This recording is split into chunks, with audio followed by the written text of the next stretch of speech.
بسم اللہ الرحمن الرحیم۔ ترویحہ میں کیا پڑھیں؟ جب 4 رکعت تراویح پڑھ لی تو اب اس درمیان ہم کو کیا پڑھنا چاہیے؟ ترویحہ کے لیے کوئی خاص عبادت متعین نہیں ہے، بلکہ اختیار ہے، خواہ ذکر اذکار کرے یا تلاوت کرے یا تنہا نفل پڑھے کسی کنارے میں۔ بعض فقہا سے 3 مرتبہ یہ دعا پڑھنا بھی منقول ہے، لہذا جس کا جی چاہے اسے اس دعا کو پڑھنا بہتر ہے۔ پڑھے تو ٹھیک، نہیں پڑھے تو کوئی گناہ نہیں، اس دعا کو بھی پڑھ سکتا ہے۔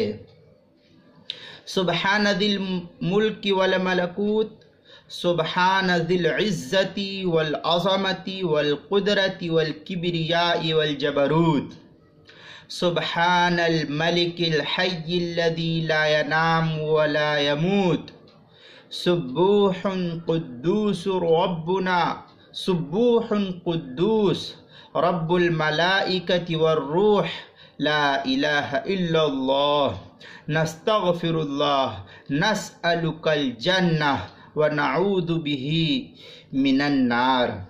اس عبارت کو فتاوی شام کے اندر نقل کیا ہے، جو ہندی نسخہ زکریا بک ڈپو کا چھپا ہوا ہے، اس کی دوسری جلد 497 صفحے پر۔